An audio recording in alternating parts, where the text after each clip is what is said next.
हाय। तो पिछले लेक्चर में हमने देखा था कि जो कम्युनिकेशन क्या होता है या प्रिंसिपल्स ऑफ कम्युनिकेशन क्या क्या चीजें होती हैं। प्रिंसिपल ऑफ कम्युनिकेशन में आपको मैंने बताया था। आज जो हमारा जो टॉपिक है ये है फैक्टर्स अफेक्टिंग कम्युनिकेशन प्रोसेस। कौन कौन से फैक्टर्स हैं जो प्रभाव डालते हैं कम्युनिकेशन प्रोसेस पे, ठीक है, कि कम्युनिकेशन में क्या क्या चीजें होनी चाहिए जिनका इम्पैक्ट रहता है कम्युनिकेशन में। तो as a health care professional अगर आप जाओगे हॉस्पिटल में, ठीक है, हॉस्पिटल ड्यूटी करते हो या कहीं क्लिनिक फैसिलिटी करते हो, तो ये बहुत जरूरी होता है कि आप जो कम्युनिकेशन है वो उस कम्युनिकेशन गैप को कम करते हो, ठीक है, बिटवीन क्लाइंट और हेल्थ केयर प्रोफेशनल। अगर आपका जो क्लाइंट है, आपका जो पेशेंट है, उसके बीच और अपने बीच जो बेसिकली जो गैप होता है कम्युनिकेशन का, आप उसे जितना कम कर सको उतना ही इफेक्टिव ट्रीटमेंट हम दिखा सकते हैं, ठीक है। हम दर्शाते हैं कि ट्रीटमेंट हमारा जो है, हम जो ट्रीटमेंट कर पाते हैं वो इफेक्टिव होता है। तो आज बात करेंगे उन्हीं फैक्टर्स की जो इम्पैक्ट डालते हैं, जिनका प्रभाव रहता है कम्युनिकेशन से, ठीक है। तो शुरू करते हैं पहले फैक्टर की। तो अगर बात करेंगे हम पहले फैक्टर की, तो जो पहला फैक्टर है जो बेसिकली कम्युनिकेशन प्रोसेस को अफेक्ट करेगा या इम्पैक्ट डालेगा, जिसका प्रभाव रहेगा, तो वो पहला फैक्टर हमारे पास क्या है कि एबिलिटी ऑफ कम्युनिकेटर, ठीक है। कम्युनिकेटर की एबिलिटी क्या होगी? तो जब भी एबिलिटी की बात करें कम्युनिकेटर की, तो मैंने आपको बताया था कि जो कम्युनिकेशन प्रोसेस होता है वो बेसिकली जो हमारा सेंडर होता है, देन रिसीवर होता है, ठीक है। जो सेंडर मैसेज सेंड करता है, अगर सेंडर मैसेज क्लैरिटी नहीं रहती है, अगर सेंडर के मैसेज में क्लैरिटी नहीं रहे, अगर कंसाइज वे में नहीं मैसेज सेंड करे या फिर सही तरीके से जो मैसेज वो कन्वे ना करे, ऑर्गेनाइज वे में ना कन्वे करे मैसेज, तो जो रिसीवर होगा वो जो मैसेज डिकोड करेगा, ठीक है, उसे वो मैसेज की अंडरस्टैंडिंग जो होगी वो पूरे तरीके से अच्छे तरीके से नहीं हो पाएगी, और फिर क्या होगा, एक मिसकम्युनिकेशन होगा। मिसकम्युनिकेशन होगा तो जो रिजल्ट्स होंगे वो फ्रूटफुल नहीं होंगे। इन दैट केस क्या होगा कि जो बेसिकली कम्युनिकेशन गैप जो होगा वो बढ़ता जा जाएगा, कम नहीं हो पाएगा, ठीक है। हमें क्या करना है, बेसिकली कम्युनिकेशन गैप को कम करना है। बहुत जरूरी है कि कम्युनिकेशन गैप आपके और पेशेंट के बीच में कम रहे। जितना कम रहेगा उतना ही ट्रीटमेंट की जो मोडालिटी रहेगी वो अच्छी रहेगी, ठीक है। तो जो फर्स्ट फैक्टर है वो है कि एबिलिटी ऑफ कम्युनिकेटर की एबिलिटी अच्छी होनी चाहिए टू स्पीक इन, ठीक है, स्पीक करने के लिए, जो मैसेज कन्वे करना है उसके लिए, to in A clear way, ठीक है। और दूसरा क्या है, to hear patients concern quickly. सिर्फ बेसिकली मैंने आपको बताया था कि जो सेंटर होता है मैसेज सेंड करता है, देन जो रिसीवर होता है वो मैसेज को डिकोड करता है। बट मैंने आपको बताया था कि विदाउट फीडबैक, ठीक है, जो रिसीवर है अगर वो फीडबैक नहीं देता है, उसके बगैर कम्युनिकेशन प्रोसेस कभी भी कंप्लीट नहीं होता है। तो जरूरी है कि पेशेंट सिर्फ उसको सिर्फ मैसेज कन्वे करने या प्रोसीजर को समझाना ही काफी नहीं होता है। कभी कभी जरूरी होता है, कभी कभी क्या मोस्ट ऑफ टाइम जरूरी होता है कि उसके जो कंसर्न्स है, ठीक है, उसका जो कंसर्न्स है, उसके जो प्रॉब्लम्स है, उनको भी ध्यानपूर्वक सुना जाए, ठीक है। अगर आप पेशेंट के कंसर्न को नहीं सुनोगे तो फिर पेशेंट के कंसर्न को, जो पेशेंट की प्रॉब्लम है उसको सॉल्व नहीं कर पाओगे। जो चीजें बेसिकली तंग करती हैं वो पेशेंट के कंसर्न को आपको ध्यान से सुनना है। अगर पेशेंट का कंसर्न आप नहीं सुन पाओगे, अगर पेशेंट के जो प्रॉब्लम नहीं सुनोगे, तो पेशेंट फिर वो सारी चीजें क्लैरिटी वे आपको नहीं बताएगा और जो ट्रीटमेंट है वो सही तरीके से ये नहीं हो पाता है, ठीक है। नेक्स्ट जो हमारा फैक्टर है वो है परसेप्शन। देखो परसेप्शन क्या होता है, अगर आप देखोगे तो फर्स्ट थिंग परसेप्शन में ये होती है कि जो सामने वाला पर्सन आपके बारे में विचार थॉट्स रखता है, ठीक है, जो सामने वाला आपके बारे में एक सेंस ऑफ थॉट बना लेता है, दैट इज कॉल्ड परसेप्शन।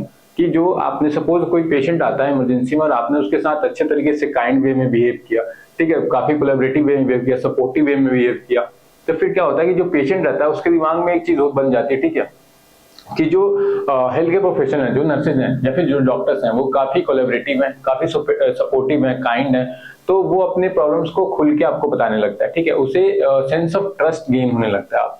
और as a health care professional बहुत जरूरी होता है कि आप पेशेंट का ट्रस्ट गेन करो। अगर पेशेंट का ट्रस्ट गेन नहीं कर पाते हो, इन दैट केस क्या होगा, पेशेंट आपको सारी चीजें नहीं बताएगा और जो भी बेसिकली ट्रीटमेंट करना चाहते हैं वो ट्रीटमेंट सही तरीके से नहीं हो पाता है। तो जरूरी है कि पेशेंट के परसेप्शन को करेक्ट करना, वैलिडेट करना बहुत जरूरी हो जाता है उस केस में, क्योंकि अगर पेशेंट का परसेप्शन आपके प्रति खराब रहेगा, ठीक है, अगर वो आपके प्रति, अगर आप फर्स्ट टाइम उससे मीट कर रहे हो और आपने वार्म वे में या फिर काइंड वे में उससे बात नहीं की, या फिर उसे थोड़ा हार्श हो गया उसके ऊपर समटाइम्स क्या होता है कि जो डॉक्टर्स होते हैं या फिर जो प्रोफेशन होते हैं, ड्यू टू वर्कलोड या प्रेशर की वजह से थोड़ा सा जो होता है वो हार्श हो जाता है, या पेशेंट या टेम्पर थोड़ा सा हमारा लूज हो जाता है। इन दैट केस क्या होता है, जो पेशेंट होता है उसके ऊपर जो इम्पैक्ट पड़ता है वो अच्छा इम्पैक्ट नहीं पड़ता है। तो जरूरी होता है कि अपने टेम्पर को, अपने सेंस ऑफ ह्यूमर को बनाए रखें, काम डाउन करके रखें, उसका यूज करें सेंस ऑफ ह्यूमर का अच्छे तरीके से, ताकि जो पेशेंट हो उसे अच्छा महसूस हो, उसका परसेप्शन जो आपके प्रति निगेटिव ना रहे,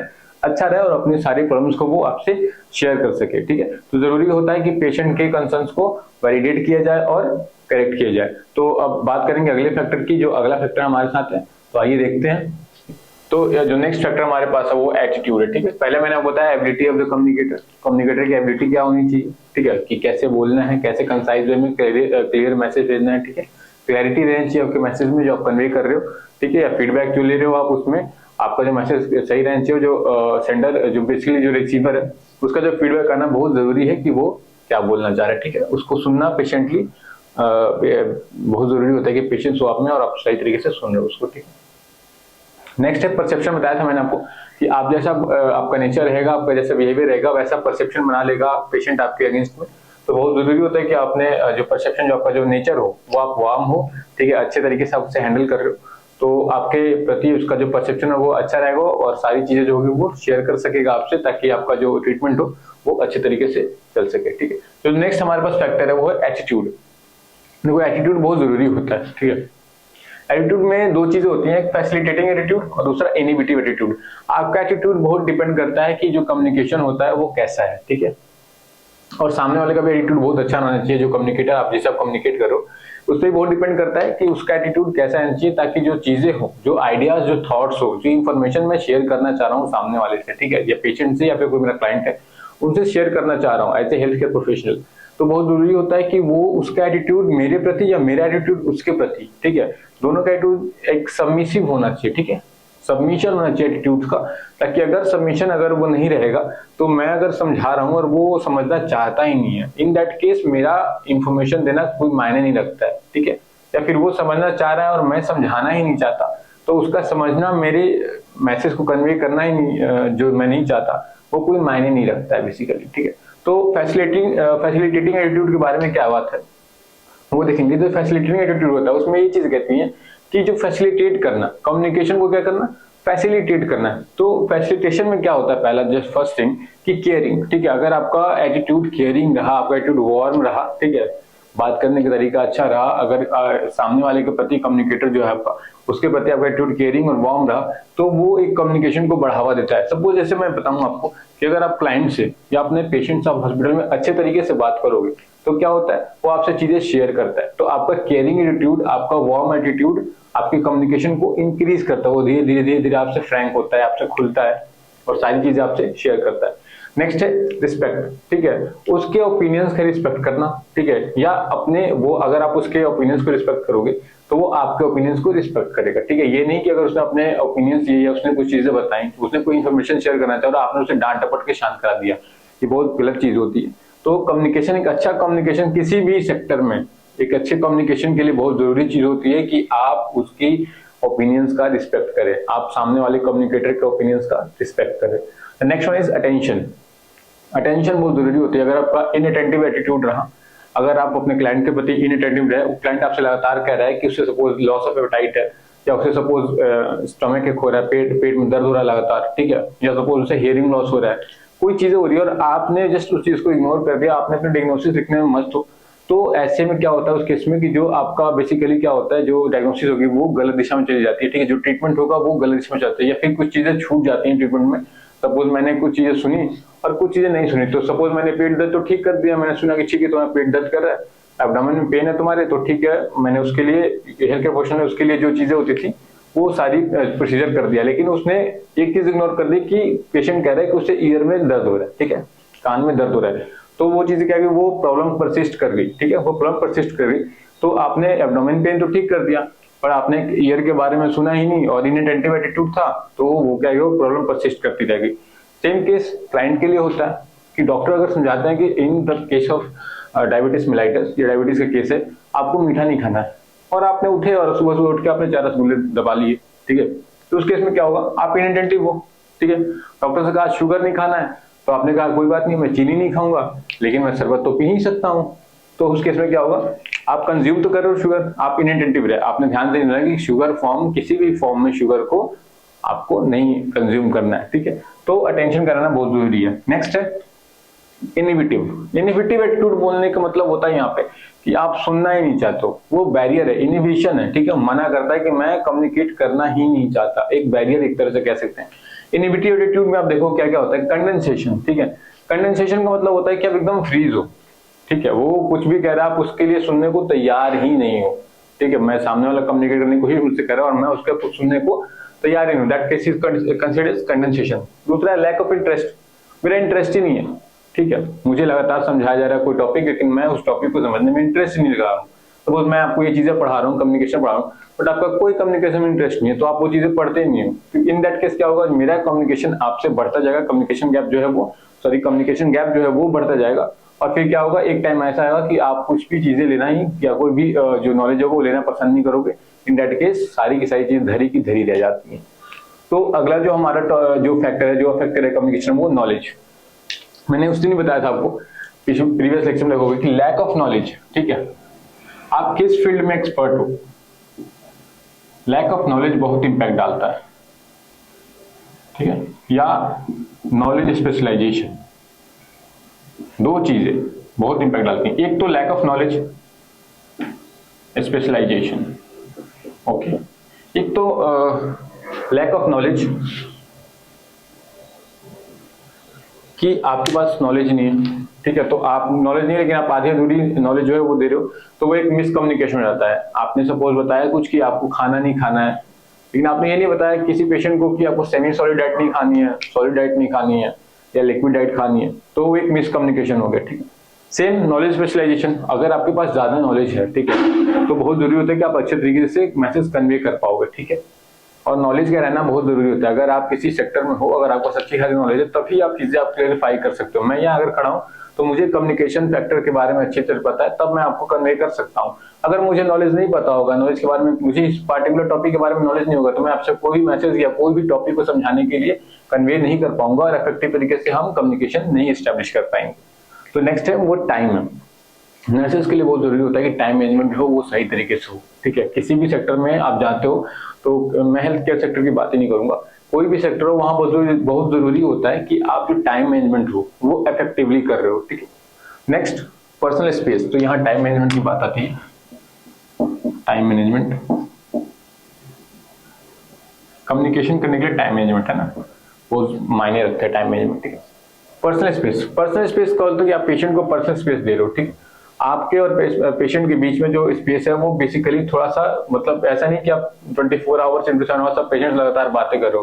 कभी भी पेशेंट से तेजी में या फिर इन द फ्लो सारी चीजें या फिर सारे प्रोसीजर या एक ही बार में बहुत सारे प्रोसीजर को एक्सप्लेन नहीं करना चाहिए। बेसिकली क्या होता है, इससे कंफ्यूजन की स्थिति पैदा हो जाती है। तो बहुत जरूरी होता है कि पेशेंट को पर्सनल स्पेस दिया जाए, उसे टाइम दिया जाए सोचने के लिए। और नर्सेज को क्या करना चाहिए कि इन द फ्लो बहुत सारी चीजें एक साथ में नहीं बताना होता है, या फिर क्या करना होता है कि आपको एक चीज एक बार में एक ही चीजें बताना चाहिए, ठीक है। उसे पर्सनल स्पेस देना है, सोचने के लिए बताना है, और सारी चीजें शेयर नहीं करनी होती है पेशेंट से, ठीक है। तो पर्सनल स्पेस में क्या होता है कि आप उसे टाइम देते हो या आप उसे स्पेस देते हो टू थिंक रेशनली या इंटेलेक्चुअली, जो भी हो, ठीक है। Next, environment. एक अच्छे कम्युनिकेशन के लिए बहुत जरूरी होता है कि आपका इन्वायरमेंट जो वो हेल्दी हो, ठीक है। अगर इन्वायरमेंट हेल्दी नहीं रहा, इन्वायरमेंट में बैरियर्स आए, अगर मान लो मैं आपसे कम्युनिकेट कर रहा हूँ और यहाँ डीजे अचानक बजने लगे या बहुत से साउंड सिस्टम बजने लगे या आपके पास साउंड सिस्टम बजने लगे, तो उस केस में क्या होगा, तो इस केस में यू विल सी दैट कि आपका कम्युनिकेशन और मेरा कम्युनिकेशन गैप बढ़ता जाएगा, ठीक है। आपको आवाज यहाँ क्लियर नहीं होगी, आपको आवाज बाहर के जो डिस्टर्बेंस होगा, जो बैरियर्स होंगे वो लगातार आपको पोक करेंगे, या फिर मेरे पास जो बैरियर्स हैं वो मुझे पोक करेंगे। तो मैं आपको वो मैसेज कन्वे नहीं कर पाऊंगा, या अगर आपके पास जो बैरियर्स हैं, अगर डीजे वगैरह बज रहे हैं, तो वो आपको पोक करेंगे और आप जो मैसेज है वो रिसीव सही तरीके से इफेक्टिवली नहीं कर पाओगे, ठीक है। तो ये फैक्टर्स है जो कम्युनिकेशन को अफेक्ट करते थे बेसिकली। तो जो अगला टॉपिक होगा हमारा इस कम्युनिकेशन में, जो अगले स्लाइड में हम देखेंगे, वो होगा कि क्या क्या चीजें जो होती है बैरियर्स होते हैं, ठीक है। बैरियर्स ऑफ कम्युनिकेशन, कौन कौन से बैरियर्स होने चाहिए कम्युनिकेशन में बेसिकली होते हैं, ठीक है। तो before we start the barriers of communication, so I would try to explain two things कि कम्युनिकेशन दो टाइप्स के होते हैं बेसिकली, एक वर्बल कम्युनिकेशन, एक नॉन वर्बल कम्युनिकेशन, ठीक है। तो वर्बल की जब भी बात करेंगे, तो बेसिकली वर्बल कम्युनिकेशन की जब बात करेंगे, मैं यहाँ बता देता हूँ, आप देखोगे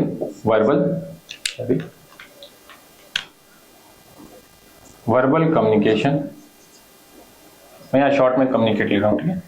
and other is non verbal communication, okay. Non verbal communication. देखो वर्बल कम्युनिकेशन, वर्बली सीधी सी बात है, जो हम बात वर्बली आपसे शेयर कर रहे हैं, ठीक है, मैं अगर आपसे बातें शेयर कर रहा हूँ अपने वाया वर्बली में बोल के शेयर कर रहा हूँ, that is called verbal communication. ये आप मुझसे बोल के शेयर कर रहे हो, वो वर्बल कम्युनिकेशन हो जाता है। बट नॉन वर्बल कम्युनिकेशन बहुत से टाइप्स आते हैं, ठीक है। नॉन वर्बल कम्युनिकेशन में मैं अगर आपको सपोज मुझे कुछ बताना है, जैसे ब्लाइंड पीपल होते हैं तो वो अलग तरीके से बताते हैं, ठीक है, उनका मेथड ऑफ टेलिंग समथिंग, मतलब जो भी बताना चाहते हैं वो अलग होता है, ठीक है।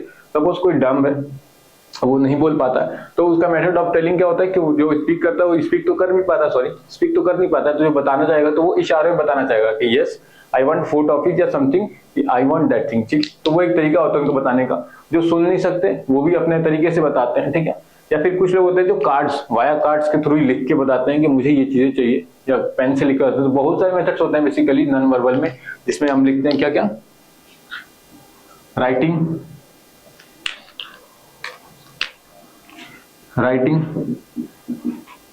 राइटिंग के थ्रू, ठीक है, एंड वाया दूसरा क्या होता है, ठीक है, मैं आपको बता दूं, यहां दिख नहीं रहा होगा, ठीक है। राइटिंग के अलावा वाया कार्ड्स के थ्रू, ठीक है, और भी बहुत सी चीजें इशारों में बताते हैं, ठीक है। वाया साइंस, ठीक है, साइंस के थ्रू, साइन कार्ड या साइन बोर्ड के थ्रू बताते हैं। तो ये दो चीजें, दो कम्युनिकेशन होते हैं बेसिकली, वर्बल और नॉन वर्बल। नेक्स्ट टॉपिक वो होगा कि बैरियर्स कौन कौन से कम्युनिकेशन में होते हैं। तो पिछले जो टॉपिक था हमारा, उसमें हमने देखा था कि कौन कौन से फैक्टर्स जो होते हैं वो कम्युनिकेशन को अफेक्ट करते हैं, इम्पैक्ट डालते हैं। अब बात करेंगे बेसिकली बैरियर्स इन कम्युनिकेशन, कौन कौन से बैरियर्स होते हैं जो बेसिकली कम्युनिकेशन को इम्पैक्ट करते हैं, अफेक्ट करते हैं। पहले मैंने क्या बताया था, जो फैक्टर्स, ठीक है, जो प्रभाव डालेंगे। बट अब जो बात करेंगे, जो हमारा अगला टॉपिक है, इसमें बात करेंगे कि कौन कौन सी बाधाएं उत्पन्न होती हैं, ठीक है। बेसिकली बैरियर्स मतलब क्या होता है, बाधा, ठीक है। जब भी हम कम्युनिकेट करने की कोशिश करते हैं तो कौन कौन सी बाधा उत्पन्न होती है उसके बारे में बात करेंगे बेसिकली। तो जो फर्स्ट अगर बैरियर्स की बात करें, तो अगर पहले बैरियर की बात करें तो पहला बैरियर क्या है हमारा कि बैडली एक्सप्रेस्ड मैसेजेस, ठीक है। जब भी बैडली एक्सप्रेस्ड मैसेजेस की बात आएगी तो जो फर्स्ट थिंग जो आएगा हमारे दिमाग में क्या आएगा कि बैडली एक्सप्रेस्ड मैसेजेस में क्या क्या चीजें आती हैं, ठीक है। क्या होता है बैडली एक्सप्रेस्ड मैसेजेस, मतलब अच्छे तरीके से मैसेज को एक्सप्रेस नहीं किया गया। मान लीजिए कोई कम्युनिकेटर है, ठीक है, मैं सेंडर हूं, अगर मैंने अपने मैसेज जो मुझे कन्वे करना है रिसीवर को, उस मैसेज को अगर अच्छे तरीके से कन्वे नहीं किया, ठीक है, अच्छे तरीके से एक्सप्रेस नहीं किया, तो रिसीवर तक वो बात नहीं जा पाएगी इस तरीके से, और वो अंडरस्टैंड नहीं कर पाएगा कि मैं क्या समझाना चाह रहा हूँ। तो जो फीडबैक आएगा वो भी इनएक्यूरेट फीडबैक आएगा। इस केस में क्या होगा, हमारा जो कम्युनिकेशन होगा वो एक्यूरेट नहीं हो पाएगा, कम्युनिकेशन जो का हमारा वेल डिफाइंड नहीं हो पाएगा। तो जो फर्स्ट थिंग जो आएगी बैडली एक्सप्रेस मैसेजेस में क्या क्या चीजें आ जाएंगी, तो पहला जो होगा वो होगा पुअरली चूजन वर्ड्स, ठीक है। हमने वैसे वर्ड्स का चुनाव किया, ठीक है, पुअरली चूजन वर्ड्स, जो सामने वाले रिसीवर को समझने में दिक्कत हो रही है, ठीक है। या फिर हमने एकदम हाई फाई शशि थरूर वाली इंग्लिश जो होती है, मैंने बताया था, शशि थरूर वाली इंग्लिश आपको नहीं सिलेक्ट कर लेनी है, तो सामने वाले रिसीवर को जो नॉर्मल रिसीवर है आम भाषा में उसे समझ ही ना आ पाए, ठीक है। तो फर्स्ट थिंग कहते हैं कि पुअरली चूजन वर्ड्स, अगर हमारा वर्ड्स का जो चूज करने का क्राइटेरिया है अगर वो पुअरली रहेगा, इन दैट केस हम वो चीजें कम्युनिकेटर जो हमारा रिसीवर होगा उसको नहीं समझा पाएंगे। तो अगला चीज जो होता है बैडली एक्सप्रेस मैसेज में, वो क्या जाएगा कि एम्प्टी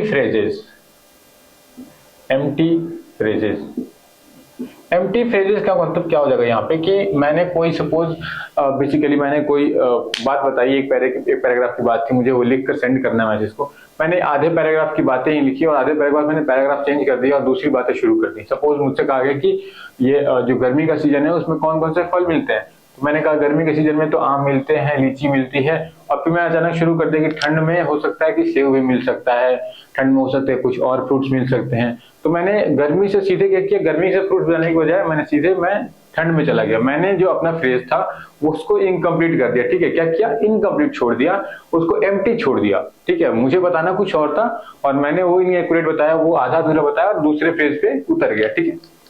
तो ये बैडली एक्सप्रेस मैसेजेस में आ जाएगा। नेक्स्ट आएगा क्या कि लैक ऑफ कोहेरेंस।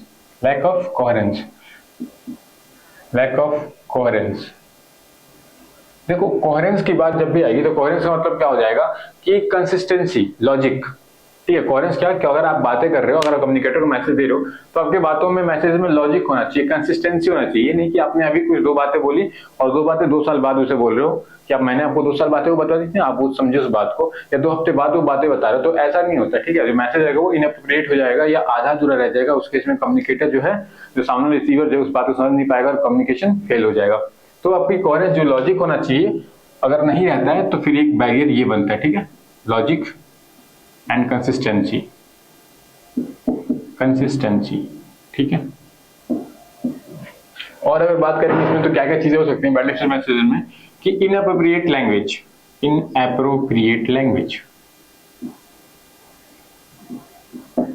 सही भाषा का चयन नहीं कर रहे हैं। पेशेंट आपसे अपनी रीजनल भाषा में बात कर रहे हैं, बट आप उससे बात किस भाषा में करो, इंग्लिश में बात करो। ठीक है, भारत बेसिकली क्या है, भारत में लेस स्पीकिंग इंग्लिश पर्सन रहते हैं, जो लोग बहुत कम इंग्लिश बोलते हैं। तो बेसिकली क्या होता है कि अगर सामने बंदा है तो मुझे हिंदी में बात कर रहा है और मैंने क्या किया, उसे इंग्लिश में बोलना शुरू कर दिया, तो क्या होगा कि जो उसको मुझे मैसेज कन्वे करना है, जो मुझे डाइट बतानी है, जो मुझे उसे समझाना है, मेडिकेशन समझाना है, उसके इसमें क्या होगा, मैं वो मेडिकेशन प्रॉपर्ली नहीं समझा पाऊंगा, या समझा भी पाऊंगा अपनी तरफ से तो सामने वाला उस चीज को रिसीव नहीं कर पाएगा। ठीक है, परसेप्शन खराब हो जाएगा उस केस में। नेक्स्ट इसमें क्या आ जाएगा कि लैक ऑफ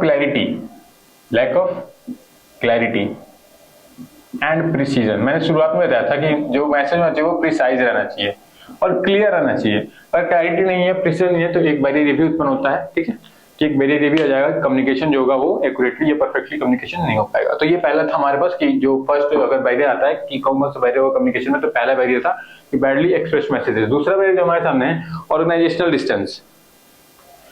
अगर आप देखो ऑर्गेनाइजेशनल डिस्टेंस की मैं बात करूंगा, तो ऑर्गेनाइजेशनल डिस्टेंस में क्या क्या चीज आएंगी कि देखो, अगर एक सपोज एक ऑर्गेनाइजेशन है और उसका एक बड़ा सा चेन है, सपोज ये चेन है,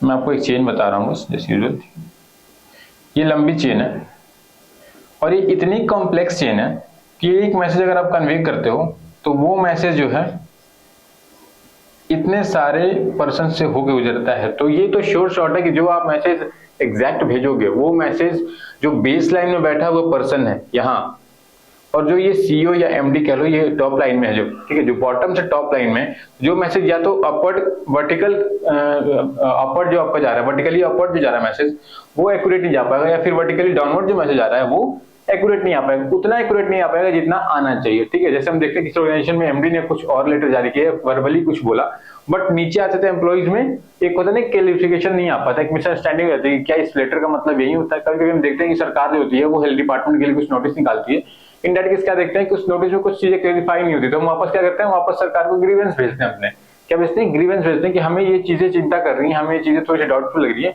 आप एक बार दोबारा क्लियर कर दो कि इन सब चीजों का जो छुट्टियां हुई हैं ये क्या इस चीज में काउंट, सीएल में काउंट होंगी, ईएल में काउंट होंगी, या कोई भी चीजें हो रही है, या कोई भी नोटिस लेटर है सरकार की तरफ से कि क्या ये चीजें इंक्लूड होंगी उस पार्टिकुलर नोटिस में, या क्या ये नियम इंक्लूड होगा उस पार्टिकुलर नोटिस में। तो उन सारी चीजों को ध्यान में रख के हम वो सारी चीजें वापस क्लियर करते हैं। तो एक चीज हो जाता है कि अगर फॉल्टी, देखो अगर फॉल्टी ऑर्गेनाइजेशनल स्ट्रक्चर रहा तो बैरियर होना, एक कम्युनिकेशन में इश्यू होगा, फॉल्टी ऑर्गेनाइजेशनल स्ट्रक्चर। ठीक है, दूसरा कॉम्प्लेक्स चेन। अगर चेन बहुत कॉम्प्लेक्स रही, सपोज चेन बहुत कॉम्प्लेक्स होती जा रही है, मैं आपको यहां बता रहा हूं लगातार कॉम्प्लेक्स होती जा रही है चेन, तो उस केस में क्या होगा कि जो हमारा मैसेज है वो इनएक्यूरेट जाएगा, उतना एग्जैक्ट नहीं जाएगा। और एक चीज और होता है कि जैसे जैसे बेसिकली हर लेवल में, ईच लेवल को जैसे जैसे मैसेज क्रॉस करता है, सपोज फर्स्ट लेवल को इसने यहाँ क्रॉस किया, ठीक है, मैं आपको बता देता हूँ, सपोज इस लेवल को इसने क्रॉस किया, देन ये इस लेवल पे आया, फिर ये इस लेवल को इसने क्रॉस किया, इस लेवल को क्रॉस किया, तो हर लेवल पे क्या होता है कि स्क्रीनिंग कह सकते हैं, स्क्रीनिंग होती है हर लेवल पे, पार्शियली फिल्ट्रेशन कह सकते हैं। तो जो मैसेज होता है वो हर लेवल पे जाते जाते जाते जाते यहाँ थोड़ा सा इनएक्यूरेसी का लेवल बढ़ा, ठीक है, फिर थोड़ा सा इनएक्यूरेसी का लेवल बढ़ा, यहाँ एक्यूरेसी थोड़ी और कम होगी, यहाँ थोड़ी और कम होगी। तो जैसे जैसे मैसेज हर लेवल के बाद नीचे जाता जाता है, वैसे वैसे जो मैसेज की एक्यूरेसी होती है वो थोड़ी बहुत कम होती जाती है, और लास्ट में मैसेज क्या होता है, जो यहाँ बॉटम लाइन में बैठा हुआ पर्सन है, इसके बाद जो मैसेज आता है वो डिस्टॉर्ट मैसेज आता है। ठीक है, तो क्या होता है कि अगर फॉल्टी ऑर्गेनाइजेशनल स्ट्रक्चर रहेगा तो उस केस में क्या होगा, डिस्टॉर्टेड मैसेज जाता है। ठीक है, तो हमारा कम्युनिकेशन जो हम करना चाहते थे वो एग्जैक्ट नहीं हो पाता है। डिस्टॉर्टेड मैसेज, ठीक है। तो ये बेसिकली ऑर्गेनाइजेशन डिस्टेंस के बारे में था, ठीक है। या फिर लेयर रहेंगे तो ठीक है, लेयर्स ऑफ स्क्रीनिंग या फिल्ट्रेशन कह सकते हैं मैसेज का, ठीक है। तो ये हमारा दूसरा ऑर्गेनाइजेशन डिस्टेंस, जो हमारा बैरियर था वो था ऑर्गेनाइजेशन डिस्टेंस। तीसरे बैरियर की बात करेंगे तो स्टेटस एंड पोजीशन की बात आती है, ठीक है। स्टेटस एंड पोजीशन की बात कैसे करेंगे कि अगर किसी ऑर्गेनाइजेशन में हम देखोगे जो ऊपर बैठे पदों पे लोग होते हैं वो नीचे बैठे पदों पे लोग जो रहते हैं उनसे थोड़ा कम इंटरेक्ट करते हैं, ठीक है। उनको लगता है कि जो हमारा स्टेटस है वो हाई है, जो बाकी स्टेटस है लो है। बेसिक सी बात है ये, सच बात है, जानने वाली बात है, ये रियल लाइफ इंसिडेंट है कि अगर आप देखोगे कि बेसिकली जो ऊपर बैठे हुए लोग होते हैं वो बेसिकली नीचे बैठे हुए लोगों से कम बात करना चाहते हैं, ठीक है। उनसे मिलना जुलना सब चीजें कम करते हैं। उन्हें लगता है कि they are just inferior to us, ठीक है। वो उन्हें लगता है वो इंफीरियर है, तो वे कम्युनिकेशन गैप आ जाता है। अगर आप देखोगे पुराने फैमिलीज में क्या होता है, जो बड़े होते थे वो और जो बच्चे होते थे, ठीक है, तो बहुत सारे फैमिलीज का होता था कि रूढ़िवादी परंपरा चलती है उस केस में। तो उस केस में क्या होता था कि जो बच्चे थे वो अपने सबसे बड़ों से बहुत कम बात करते थे, तो एक कम्युनिकेशन गैप आ जाता था बहुत भयंकर, ठीक है, बहुत भयंकर गैप आता था। उस केस में बहुत सारी चीजें मिस हैपनिंग होती रहती थी। सेम है कि हॉस्पिटल, अगर देखोगे आप हॉस्पिटल मैनेजमेंट के केस में भी, कि अगर ऊपर बैठे लोग नीचे बैठे लोगों से अगर कम्युनिकेट नहीं करते हैं, ठीक है, अगर वो वैसा मानते हैं कि वो इंफीरियर हैं या फिर उनका स्टेटस उनके बराबर नहीं है या उनका पोजीशन जो है उनके बराबर नहीं है, इन दैट केस क्या होगा कि बेसिकली आप देखोगे इन दैट केस जो कम्युनिकेशन होगा वो पुअर रहेगा, ठीक है। क्या रहेगा? पुअर रहेगा। तो देखो इसमें क्या लिखेंगे कि वर्टिकल, मैं वर्टिकल की बात कर रहा हूँ। तो मैंने आपको बताया था कि जो बेसिकली जो कम्युनिकेशन होता है वर्टिकल और हॉरिजॉन्टल होता है। हॉरिजॉन्टल एक साथ जो कलीग्स वगैरह होते हैं और वर्टिकल होता है जो आपके ऑर्गेनाइजेशन में डिस्टेंस होता है, ठीक है। ये वर्टिकल, ये हॉरिजॉन्टल। तो वर्टिकल कम्युनिकेशन इज हैम्पर्ड, ठीक है। ऊपर बैठे लोग या नीचे बैठे लोग, नीचे बैठे लोग इसलिए नहीं कम्युनिकेट करना चाहते कि ऊपर बैठे लोग क्या पता बुरा मान जाए। हम कभी कभी डर के मारे ऊपर बैठे लोगों से नहीं पूछते हैं सवाल, क्यों? कि सामने वाला हमें डांट देगा, ठीक है। और नीचे बैठे वाले क्या, ऊपर बैठे वाले क्या समझते हैं कि नीचे बैठे वाला जो नीचे पर्सन बैठा हुआ है, जो नीचे पर्सन हमारे है वो हमारे स्टेटस का नहीं है, तो हम उससे क्यों बातें करें, ठीक है। तो इसमें केस में क्या होता है कि वर्टिकल कम्युनिकेशन क्या होता है? हैम्पर्ड होता है। Hampered due to status and position.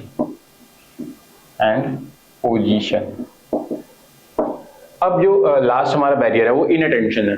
इनअटेंशन में क्या क्या चीज होती है? देखो, अगर मैं तुम्हें कुछ बताना चाह रहा हूँ, सपोज मैं तुम्हें पढ़ा रहा हूँ और तुम अटेंटिव ही नहीं हो, क्या हो? अटेंटिव नहीं हो, उस केस में क्या होगा कि जो मेरा फ्लो होगा, मैं अपनी तरफ से एफर्ट लगा रहा हूँ बट आप अटेंशन हो, तो कम्युनिकेशन क्या होगा? उतना एक्यूरेट नहीं हो पाएगा।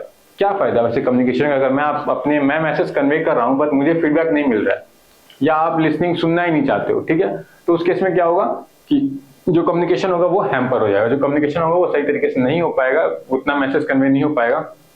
सपोज मैं पढ़ा रहा हूँ और आप पढ़ोगे ही नहीं, आपको कोई मतलब ही नहीं है, तो उस केस में क्या होगा? कम्युनिकेशन हैम्पर हो जाएगा। मेरा बताया हुआ, मेरी समझाई हुई सारी चीजों का कोई फर्क नहीं पड़ेगा क्योंकि आप इनअटेंटिव हो, आप पढ़ना ही नहीं चाहते हो, ठीक है। तो इनअटेंशन में क्या होगा कि बेसिकली पुअर रिटेंशन, ठीक है। देख, पुअर रिटेंशन, देखो पुअर रिटेंशन मैंने वहां भी पढ़ाया। पुअर रिटेंशन का मतलब होता है कि हर लेवल पे, ईच लेवल पे फिल्ट्रेशन होता है, स्क्रीनिंग कह सकते हो, ईच लेवल स्क्रीनिंग। तो उससे क्या होगा कि थोड़ी सी जो लेवल होगा, जो थोड़ा सा जो मैसेज होगा वो उतना एक्यूरेट नहीं जा पाएगा जितना एक्यूरेट जाना चाहिए। दूसरा, परसेप्शन। अगर मैं तुम्हें पढ़ाऊं लगातार, ठीक है, और तुम पढ़ना ही नहीं चाहो, ठीक है, मैं सपोज मैंने आपकी 10 क्लासेस ली और आपने 10 क्लास में से किसी क्लास में ध्यान नहीं दिया, तो 11th क्लास होगी, मेरा परसेप्शन क्या होगी? बच्चे पढ़ने वाले नहीं है और मैं क्यों पढ़ाऊं, ठीक है। या फिर मैं तुम्हें पढ़ा रहा हूं और तुम्हें मेरी पढ़ाई अच्छी नहीं लग रही है, तो 11वीं क्लास में क्या होगा? तुम्हारा जो परसेप्शन ये बनेगा कि वो पार्टिकुलर टीचर जो है या पार्टिकुलर जो एडमिनिस्ट्रेटर है या पार्टिकुलर जो हमें ट्रेनर है हमारा किसी भी सेक्टर में, वो क्या करता है? वो हमें उतना अच्छा नहीं लगता, उसके खिलाफ आपका परसेप्शन जो है वो अच्छा नहीं है, वो उसका पढ़ाने का तरीका अच्छा नहीं है, उसका समझाने का तरीका अच्छा नहीं है, उसके ट्रेन करने का तरीका आपको अच्छा नहीं है। तो उस केस में क्या होता है? परसेप्शन बन जाती है, ठीक है। तो क्या होता है कि लोग कहते हैं कि वो अच्छा नहीं है। सपोज आप सीनियर हो, आपको किसी पार्टिकुलर टीचर का, किसी पार्टिकुलर ट्रेनर का या पार्टिकुलर जो आपको सिखाता है, ठीक है, ट्यूटर है, उसका आपको अच्छा नहीं लगा पढ़ाने का तरीका या फिर ट्रेन करने का तरीका अच्छा नहीं लगा, तो इस केस में क्या होता है कि आप अपने बैच के जूनियर से भी कहते हो, ठीक है, अपने बैच के बाद जो जूनियर्स आते हैं उनसे भी कहते हो कि वो टीचर जो है वो उतना अच्छा नहीं पढ़ाते हैं। तो जूनियर्स ने उनसे पढ़ा नहीं है, बट उनके अगेंस्ट एक परसेप्शन बन गया है कि पार्टिकुलर टीचर जो है वो अच्छा नहीं पढ़ाता है, पार्टिकुलर टीचर जो वो ट्रेन अच्छा नहीं करता है, या फिर कहीं आप जाते हो इस सेक्टर में कि पार्टिकुलर जो एचआर है हमारे उतने अच्छे नहीं है। तो एक परसेप्शन बनना एक बहुत बड़ा बैरियर होता है कि अगर मैं मेरे खिलाफ परसेप्शन बन जाए कि मेरा जो नेचर है वो बहुत गुस्सैल किस्म का है, बहुत एंग्री है, तो लोग हमसे इंटरेक्ट करना ही छोड़ देंगे। उस केस में क्या होगा कि मैं अपने मैसेज कन्वे करना भी चाहूंगा तो लोग कहेंगे नहीं ये तो बहुत गुस्से वाला है, या वो सामने वाला मुझसे कुछ ग्रीवेंस होगा उसका, या कुछ इंक्वायरीज होगी या कुछ क्वेरी होगी, तो सामने वाला मुझसे कनेक्ट करने की कोशिश नहीं करेगा। क्यों नहीं करेगा? बिकॉज उसे डर लगा रहेगा कि शायद वो गुस्सा कर जाए या शायद उनमें कोई नाराजगी आ जाए, तो कम्युनिकेशन गैप बढ़ जाएगा। और जो कम्युनिकेशन इफेक्टिवली होना चाहिए, जो चीजें एक दूसरे के बीच में जो रहनी चाहिए कम्युनिकेशन का, वो चीजें शेयर नहीं हो पाती हैं और ऑर्गेनाइजेशन जो होता है वो बेसिकली कोलैप्स कर जाता है। तो ये परसेप्शन एक बहुत बड़ा फैक्टर होता है, पुअर अटेंशन परसेप्शन। और तीसरा जो फैक्टर हमारे पास आता है बेसिकली वो ये होता है resistance to change. Resistance to change. अगर मैं किसी को चेंज करना चाहूं और वो रेजिस्ट है कि वो चेंज होना ही नहीं चाहता है, ठीक है, तो आप चाहकर भी वो कम्युनिकेशन नहीं कर सकते उससे, ठीक है। सपोज हम जाते हैं और हम किसी पार्टिकुलर सेक्टर में जा रहे हैं, लेकिन हम जो सामने वाला हमारा एम्प्लॉई है या सामने वाला हमारा जूनियर है या सामने वाला हमारा कलीग है, उसके काम करने के तरीके को थोड़ा सा मॉडिफाई करना चाहते हैं, बदलना चाहते हैं, लेकिन उसे ऐसा लगता है कि जब मेरा जो तरीका है दैट इज परफेक्ट वे, ठीक है, उसे क्या लगता है कि जब मेरा जो तरीका है वो परफेक्ट तरीका है, मैं इस तरीके से काम कर रहा हूं तो मेरा जो बेसिकली जो गेन हो रहा है वो ज्यादा हो रहा है, तो क्या होगा, वो आपकी चेंज को रेजिस्ट कर जाएगा। वो आप कितना भी चाहो, कितना भी कम्युनिकेट करना चाहो, कितना भी कुछ करना चाहो, वो चेंज होने के लिए तैयार नहीं होगा। तो उस केस में कम्युनिकेशन जो होगा वो हैम्पर हो जाएगा और ऑर्गेनाइजेशन कोलैप्स कर जाएगा। तो बेसिकली हमारे पास ये बैरियर्स थे 4 जो मैंने आपको बताया आपको कि कौन कौन से बैरियर्स होने चाहिए कम्युनिकेशन के।